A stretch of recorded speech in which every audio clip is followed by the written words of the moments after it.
শুনবেন 10টা করে নেকি পেয়ে যাবেন। সুবহানাল্লাহ। আল্লাহ রাব্বুল আলামিন বলেন ফাতিলকা বুয়ুতুহুম খাবিয়াতান বিমা যালামু। এখানে যারা আলেম বসে আছেন, আল্লাহ হযরত লূত আলাইহিস সালামের কাহিনীটা নবীকে জানিয়েছেন, আমাদেরকে শোনাচ্ছেন কেন? আল্লাহ যেন তারে আঙ্গুল দিয়ে এভাবে দেখাচ্ছেন, ফাতিলকা বুয়ুতুহুম, বাইতুন না, বহু বচন দিয়েছেন। আল্লাহ বলেন এই সেই ঘরগুলো, খাবিয়াতান, আমি জনশূন্য করে দিয়েছি, পরিত্যক্ত বানিয়ে দিয়েছি, বিমা যালামু, এই জালেমদের জুলুমের কারণে। কারণ যে জমিনে জুলুম করা হয় ওই জমিনটা পর্যন্ত আল্লাহর কাছে অভিশপ্ত হয়ে যায়। একটা কত বাস্তব 2024 5 আগস্টের বিকাল 5টা বাজতে বাজতে আল্লাহ মনে হচ্ছে আমাদেরকে চোখে আঙ্গুল দিয়ে দেখিয়েছে। দেখেন, একটু তাকিয়ে দেখেন জালেমদের যত বাড়ি ঘর সারা বাংলাদেশে, তো আমি ঘুরছি 630টা থানার প্রায় জায়গায় আমার যাওয়া শেষ।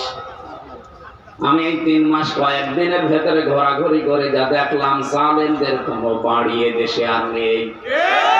আপনি আমার কুষ্টিয়ার দিকে তাকান, হানিফের বাড়ি, কুষ্টিয়ায় হানিফ সাহেবের বাড়ি কয়েকদিন আগেও আমি পাশ দিয়ে আসলাম, দেখলাম জাতীয় টয়লেট হয়ে গেছে। একবারে 4-5 জন করে যাচ্ছে, কেউ এদিকে কেউ এদিকে কেউ এদিকে কেউ এদিকে, মনে হচ্ছে জামাত পত্র টয়লেট চলছে। আল্লাহ কেন এমন করে দিলেন? আল্লাহ পাক বলেন ইন্না ফি যালিকা লাআয়াতাল লিকাওমিন ইয়ালামুন। আলেম ভাইরা বলেন তো এখানে লামে তাকিদ দিয়ে আল্লাহ কি বুঝিয়েছেন?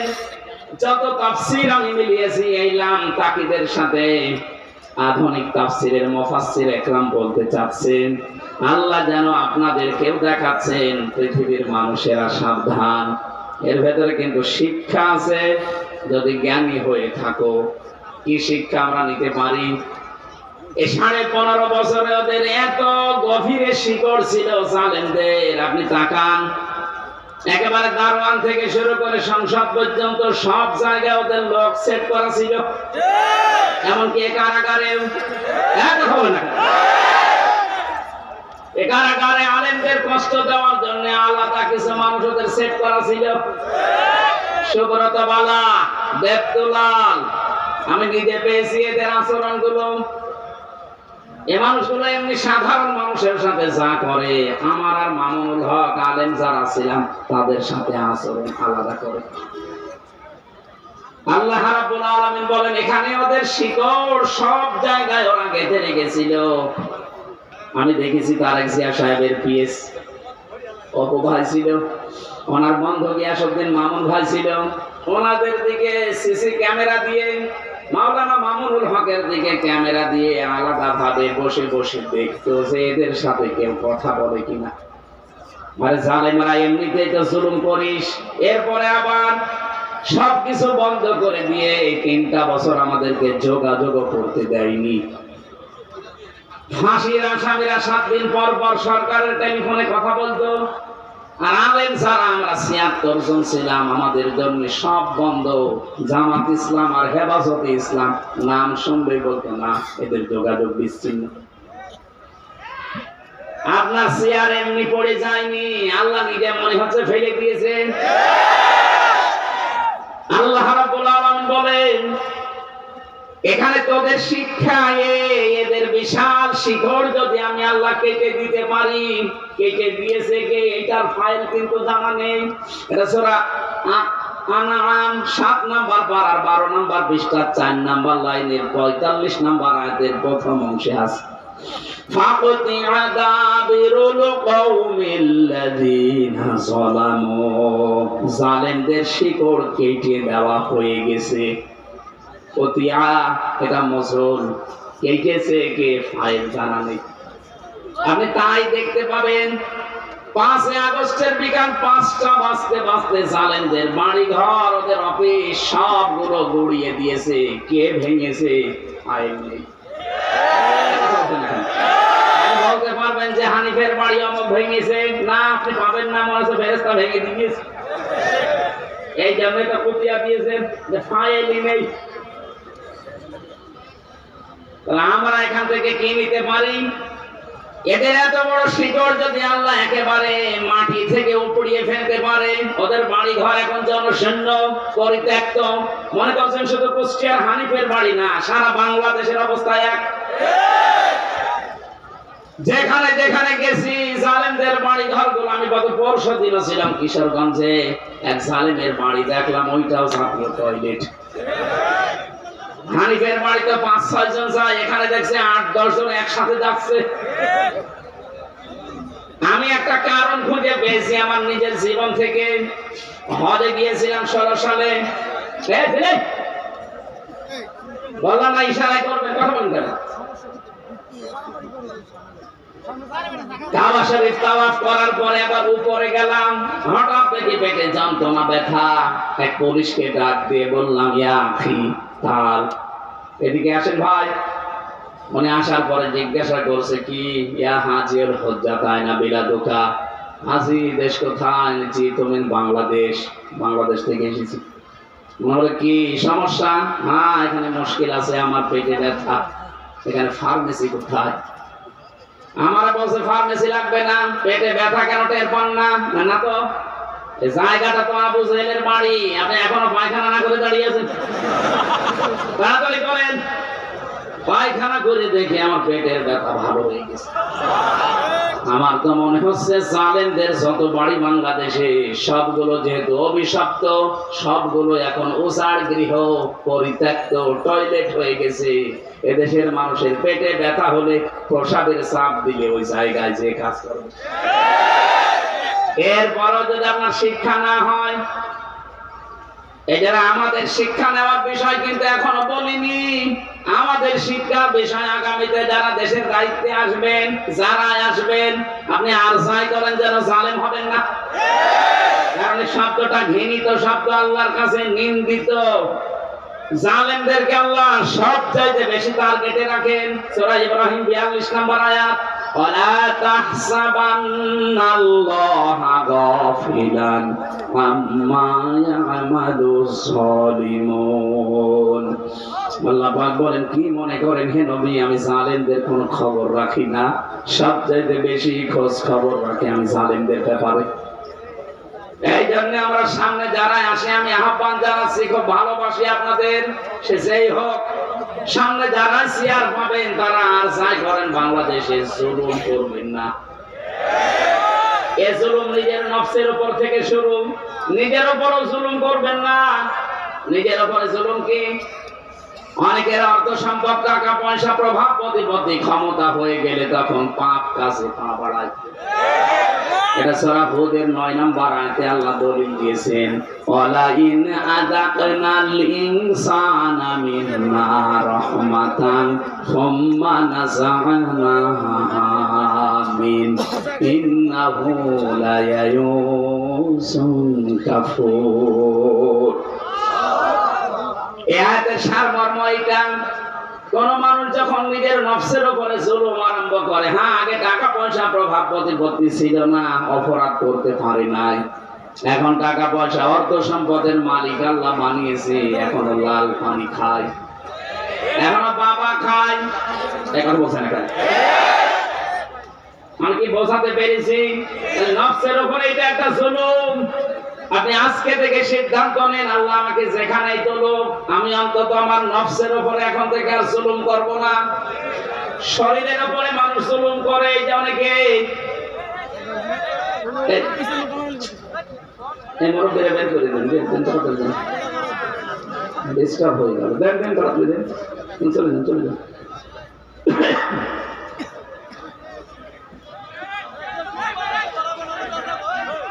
নিজের শরীরের সাথে যারা জুলুম করি আমরা, ভারতের এই পিনআপ করা পত্রিকাগুলো যখন আসতো, আকাশ সংস্কৃতির নামে ওলট পালট সিনেমা, থিয়েটার, নভেল, নাটক, এগুলো দেখে নিজেকে কন্ট্রোল করতে না পেরে অনেকে হস্তমৈথুন করে নিজের যৌবন নষ্ট করে ফেলে। না এ গাজীপুরে নেই? আছে মানে যে হারবালের পোস্টার, তার প্রমাণ।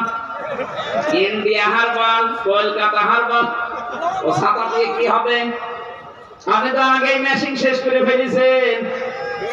ও বলছে ঠিক, আমি ও মনে হয় শেষ না।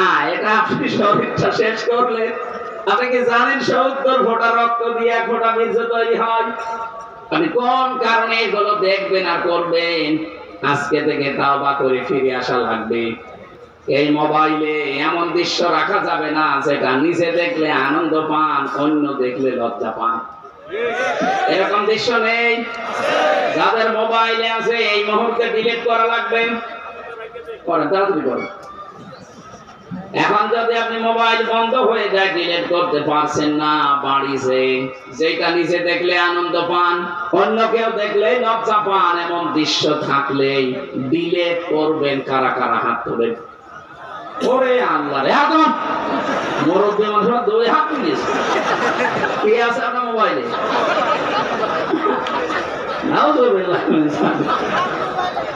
যুবক মানুষ হাত তুলে তো মারা যায়। আপনি আমার দাদার বয়সী, আর আপনি 1 হাত না তুলে 2 হাত তুলেছে, মনে হচ্ছে ওর মোবাইলে সব মমতাজ ভরা। না, এসব রাখা যাবে না ভাই।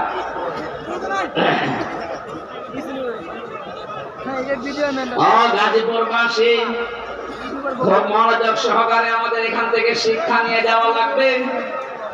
সুতরাং আমার নিজের শরীরের উপর থেকে কোনো কিছু যেন অপচয় হয়ে না যায়, কারণ সেইটাই অপচয় করবেন, ওটা কিন্তু আর কোনোদিন ফিরে আসবে না।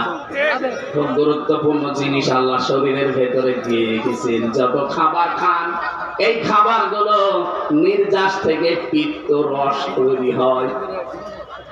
বিজ্ঞান এখন প্রমাণ করছে শরীরের পেটের ভেতরে যতক্ষণ খাবার থাকবে পিত্ত রস পড়তেই থাকবে। খাবার না থাকলে রস পড়া বন্ধ হয়ে যাবে। আল্লাহটা দিয়ে বোঝাতে চায়, বান্দা আমি নিজে অপচয় করি না, এটা তার প্রমাণ। রসটা যেহেতু দামি, এত দামি রস, এটা যতক্ষণ তোর পেটে খাবার থাকবে এটা ফোঁটা ফোঁটা পড়বে, খাবারগুলো হজম হবে। এটা যখন খাবার থাকবে না, পড়লে তো অপচয় হবে। এই জন্য আমি আল্লাহ ওটা অটোমেটিক বন্ধ করে দেই। অথচ আমাদের শরীরের অপচয় আমরা যারা করছি কিছু মনে করি না। যৌবন যখন শেষ হয়ে যাবে তখন আর দোয়া করেও কাজ হবে না, তাবিজ কবজেও কাজ হবে না। এখন থেকে সতর্ক, আমরা যেন অন্তত এই শয়তানি কাজে কেউ হাত পা না বাড়ায়। কথা বলে না কেন? মানতে পারবেন ইনশাআল্লাহ? তাহলে আমরা আজকে থেকে শিক্ষা নিয়ে গেলাম, জালেমদের প্রতি যেহেতু আল্লাহ সবচাইতে বেশি টার্গেট, আর নিজে আল্লাহ মামলা দায়ের করবে, নিজে মামলা দায়ের করবে জালেমদের বিরুদ্ধে। এটা সূরা শূরা 25 নম্বর পারা 6 নম্বর পৃষ্ঠা 13 নম্বর লাইনের 42 নম্বর আয়াতে আছে, ইন্নামাস সাবিলু আলাল্লাযীনা ইয়াযলিমুনান নাস। আল্লাহ পাক বলেন, অবশ্যই আমি আল্লাহ মামলা দায়ের করব কিয়ামতের ময়দানে জালেমদের বিরুদ্ধে। মামলার বাদীকে আপনি কি টের পাচ্ছেন কি বলছি? মামলার বাদী যত বড় হয় মামলা তত কঠিন হয়। আমার যিনি মামলা দিয়েছিল, যদি এরকম সলিমদ্দি গলিমদ্দি কেউ দিত, 3 দিনও আমার আটক রাখতে পারতো না। কয় টাকা নেবে, টাকা দিয়ে বের হয়ে চলে আসতাম। তো মামলার বাদী এমন সব, টাকা পয়সা দরকার না, ওকে আটকিয়ে রাখবে, এই ধান্দা ছিল তার। মামলার বাদী যেহেতু বড়, আমার মামলা এরকম কঠিন ছিল। এতবার সিএমএম কোর্ট, জজ কোর্ট, হাইকোর্ট কতবার মামলাটা তুলেছে না, জামিন হবে না, কারণ মামলার বাদী সরাসরি রাষ্ট্র। এই জন্য কিয়ামতে যেহেতু আল্লাহ নিজে বিচারপতি, নিজে রায় দেবেন, নিজেই মামলার বাদী। আপনি বলেন তো বিবেক দিয়ে যে আপনাকে জামিন দেওয়ার আর কেউ আছে? অনেকে আর কালামানিকের মতো ঘোষ খাবে না। এই কালামানিক নামে একজন বিচারপতি, একটা অবৈধ বিচারপতি ছিল। বিচারপতি বললো অন্য বিচারপতির সম্মান হানি হয়, ও চেয়ারটা পুরা নষ্ট করে ফেলেছে। জনগণ এত রাগ ছিল তার উপরে, কলা পাতা শুয়েছিল, বিসি উড়ে গেছে। হ্যাঁ, বিসি উড়ে গেছে। ওর এখন বউটাকে কিনা আল্লাহ জানে। আমার হাই এই ছেলে আছে কাশিমপুর হাই সিকিউরিটি 4 নম্বরে আছে। আল্লাহ রবি মনে হয় বসে বসে শুনতেছে। শুনতেছে যদি শুনে থাকে ভালো করে শোনেন, আপনি বেরিয়ে দেখবেন আপনার বউ আল্লাহ রাস্তায় চলে গেছে। কারণ আপনার কারণে বহু মানুষ তার স্বামীকে হারিয়েছে। কথা বলেন না কেন? বিচারের নামে প্রহসন করে হাজার হাজার মানুষকে জেল খাটিয়েছে, হাজারো মানুষের জীবন নষ্ট করে দিয়েছে। যার যতটুকু কাজ কারবার আল্লাহ কিন্তু অতটুকু তার উপরে তুলবে। আমি মনে করবেন না আল্লাহ গাফেল, আল্লাহ ছাড় দেয় কিন্তু ছেড়ে দেয় না। ইন্টারনেট বন্ধ করে যে লোকটা হাজার হাজার মানুষকে প্রতিবন্ধী করে বানিয়ে রেখেছিল ঘরে, হাজারো মানুষকে অন্ধকারে হত্যা করেছে, এই ছেলে আছে। এই 4 নাম্বার ছেলে আছে এখন হাই সিকিউরিটিতে। বলছে আমার কমোড লাগবে। তোর কমোড? আলেমদেরকে ধরে মাটিতে শুয়ে রাখতো, আর কমোড লাগবে? আমি মন্ত্রী ছিলাম, আমি এমপি ছিলাম। কিসের মন্ত্রী? 2008 থেকে 24 সাল পর্যন্ত যারা নির্বাচনের নামে প্রহসন করে এমপি মন্ত্রী হয়েছেন, এগুলো এমপি মন্ত্রী বলা যায় না। যত টাকা ভাতা নিয়েছেন এই কয় বছরে সব ফেরত দেওয়া লাগবে। কিসের মন্ত্রী আপনি? এতটুকু এখন থেকে বলা যায় সাবেক চোর। হ্যাঁ, সাবেক চোর, সাবেক ডাকাত, এটা বলবেন, অসুবিধা নেই। কারণ এরা ভোট ডাকাত, এরা ভোট চোর। কথা বলেন না কেন? আর যেন কোনোদিন এই ডাকাত এই চোর গুলো ঘুরে দাঁড়াতে না পারে। দরকার সারা বাংলাদেশের সব জায়গায় ছবি মেরে দেবে। এগুলো ভোট চোর, এগুলো ভোট ডাকাত।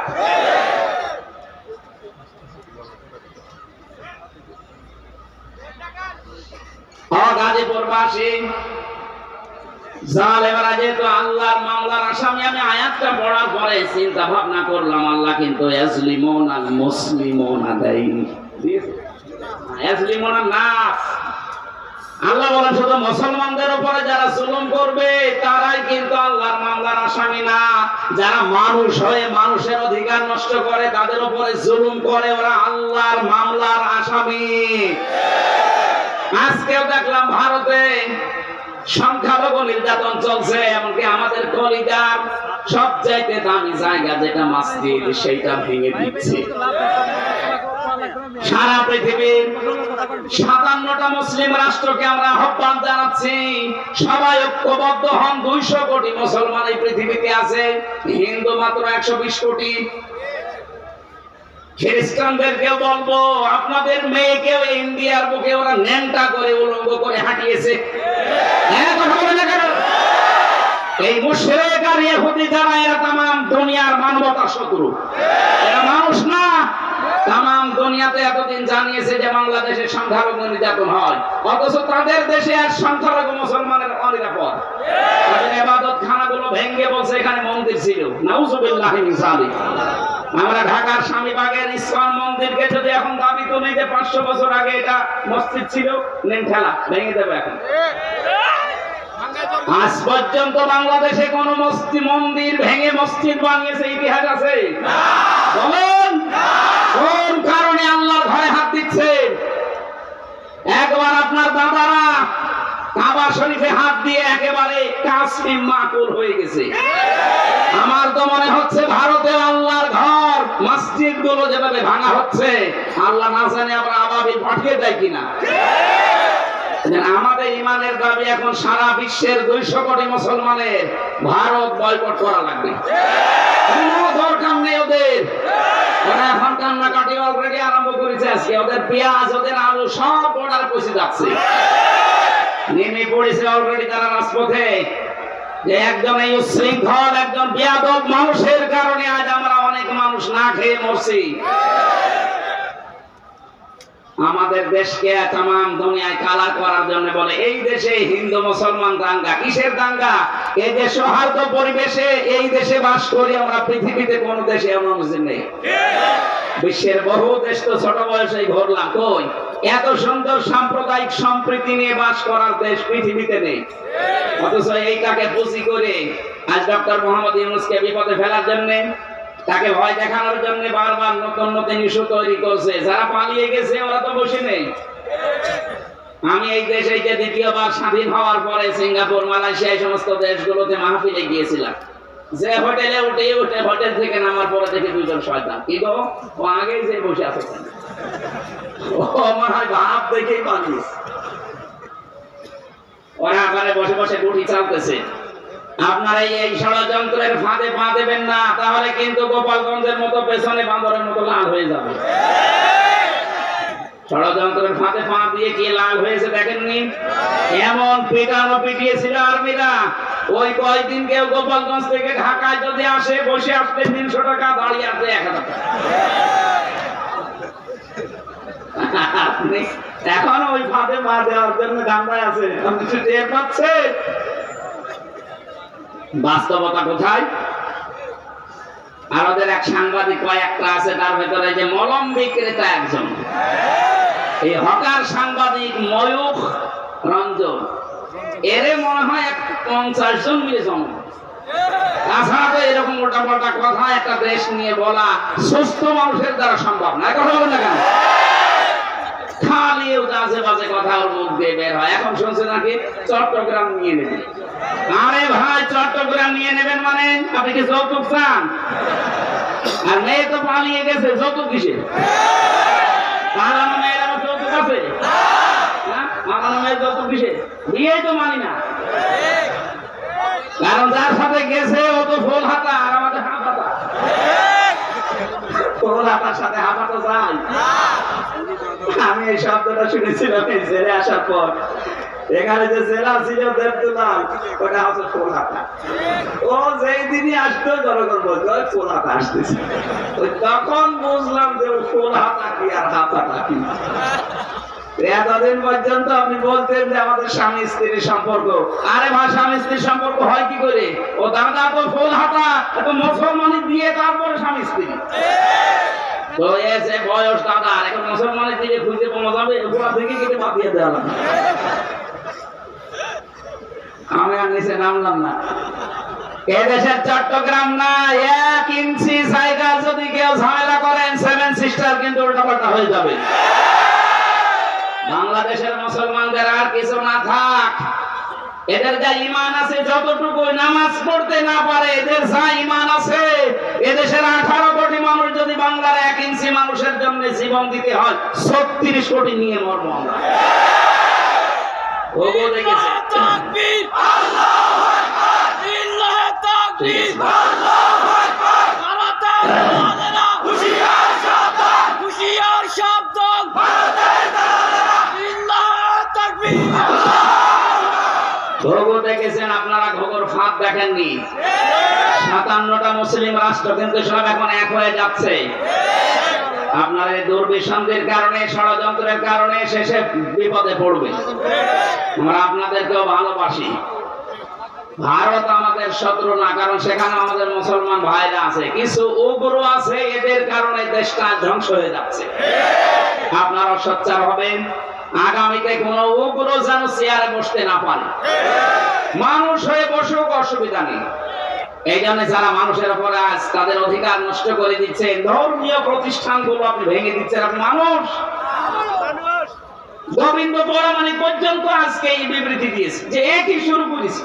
বাংলাদেশে তো কোনো মুসলমান হিন্দুদের কোন মন্দির ভেঙে মসজিদ বানিয়েছে আমরা তো দেখি না, প্রমাণও নেই। আপনারা কি শুরু করেছে? তাম দুনিয়া থেকে আজ ঘৃণা জানাচ্ছে। লজ্জা নেই, ঘৃণা করবে কি? লজ্জা তো থাকে ইমানদারের। আল হায়াউ শুবাতুম মিনাল ঈমান। লজ্জা নেই, ঈমান নেই। ও তো ঈমানই নেই, তো লজ্জা থাকবে কি করে? আমার ভাইরা, আমি যেহেতু আয়াত পড়েছিলাম, জালেমরা আল্লাহর মামলার আসামি, সুতরাং 15.5 বছরে যারা জুলুম করেছেন, আপনি আর যাই মনে করেন, আপনি কিন্তু আল্লাহর মামলার আসামি। বলেন, 1628 জন মানুষ ছিল এই বাংলাদেশের দায়িত্বে। এই 1628 জন মানুষই আমি মিলিয়ে দেখেছি, এরা প্রত্যেকেই হয় জালেম না জালেমের দোষর।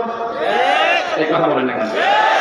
যারা জালেম, জালেমের দোষর, এরা সরাসরি মামলার আসামি। কার? আল্লাহ। আল্লাহ মামলা দেবে আপনার বিরুদ্ধে, আপনি টের পাচ্ছেন? রাষ্ট্রের প্রধান মামলা দিয়েছিল, এই জন্য আলেমরা এতদিন কষ্ট পেয়েছে। আর আপনি কিয়ামতে সরাসরি আল্লাহ কেসের আসামি হবে। তার মানে আপনি জেনে নিতে পারেন আপনি